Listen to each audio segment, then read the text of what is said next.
On the wall in her hospital room, Sadie Kemp has her bucket list pinned up. The items are varied, from visiting Los Angeles to learning to watching her son go to prom, and she's determined to tick them all off. But she's aware that she's got a long road to go before she's fully recovered. At the moment, she can't even feed herself. The mother of two had her whole world turned upside down on Christmas Day last year. At 2:30 p.m., she was sitting down to Christmas lunch with her family. By 4 p.m., she was writhing on her bathroom floor with an agonizing backache. Hours later, she was in a coma after a trapped kidney stone caused her body to be ravaged by sepsis, a life-threatening condition where tissues and organs begin to die or become necrotic as the body responds to another infection.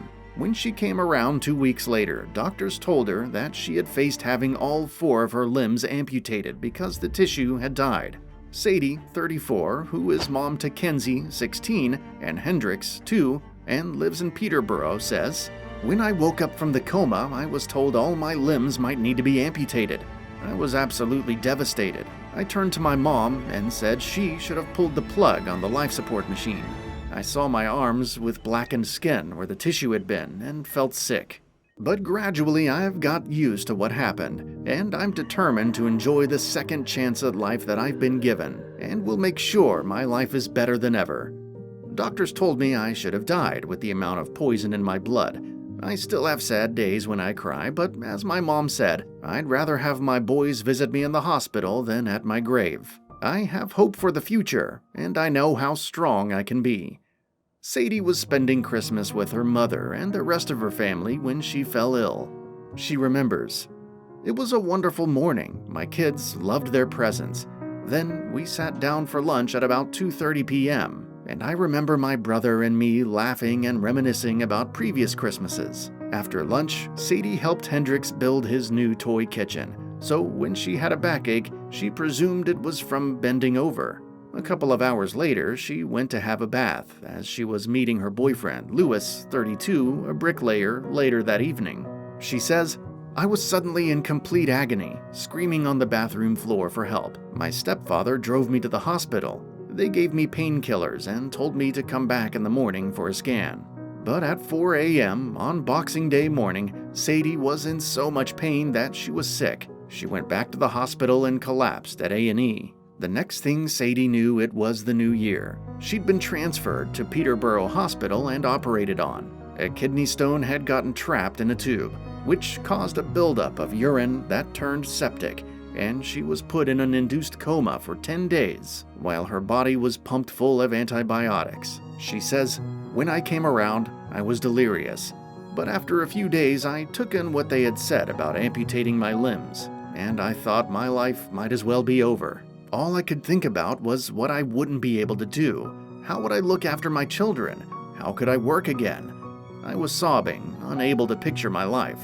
But incredibly, Sadie's tissues started to heal, and doctors believe that she will keep her arms, though there is no hope for her fingers. On February 9th, her fingers were amputated from her left hand, but doctors had now sewn the palm of her hand, still attached to her arm, into her stomach, where new tissue and blood vessels will grow. It'll stay there for 3 weeks and save the palm of her hand. It's a technique usually used on war veterans. Sadie says, "When they told me what they were going to do, it sounded like something out of a horror film, but it was my only chance to keep my hand, and they promised to do the same for the other hand once I recovered." At present, doctors don't know what will happen to her legs. They hope that her right leg will recover, but they fear she'll need the left leg amputated below the knee, as the tissue and skin don't seem to be repairing. But it will be months before they make their final decision. Sadie knows that whatever happens next, she will manage. She says, "When I first heard, I thought my life might as well be over. I couldn't imagine ever going back to the pub or having my boyfriend want to stay with me. I tried to finish it with him, as we'd only been together for 4 months. And I still want him to feel like he had to be with me, but we're stronger than ever. Most of my worries were centered around my boys. I couldn't imagine how I could be a mother to them. I'll never get to stroke their faces again, which is heartbreaking. I worry about work. I used to work for NHS Track and Trace, which involved driving, and I won't be able to do that for a while. I was a busy mom, and appearances really mattered to me. I loved getting my hair done, my eyelashes done, and putting on makeup. The nurses are doing that now. But I've switched my focus to what I will be able to do rather than what will never be the same again, and I've set myself goals, like being by my son's side at his prom in June. And one of the main things on my bucket list is to get the kids one of the bricks outside West Ham Stadium with their names on it. We're all huge football fans. My mom is currently looking after them both, and I'm so grateful. I'm desperate to get back to my normal life. I know it'll be different. I'm prepared for people staring at me because of my amputations. I'm just grateful to be here and have the chance of a better life with my boys. I know that I'll get through this. I'm a warrior. That's all, my friends. Share the video, write comments, and drop a like. See you in the next video.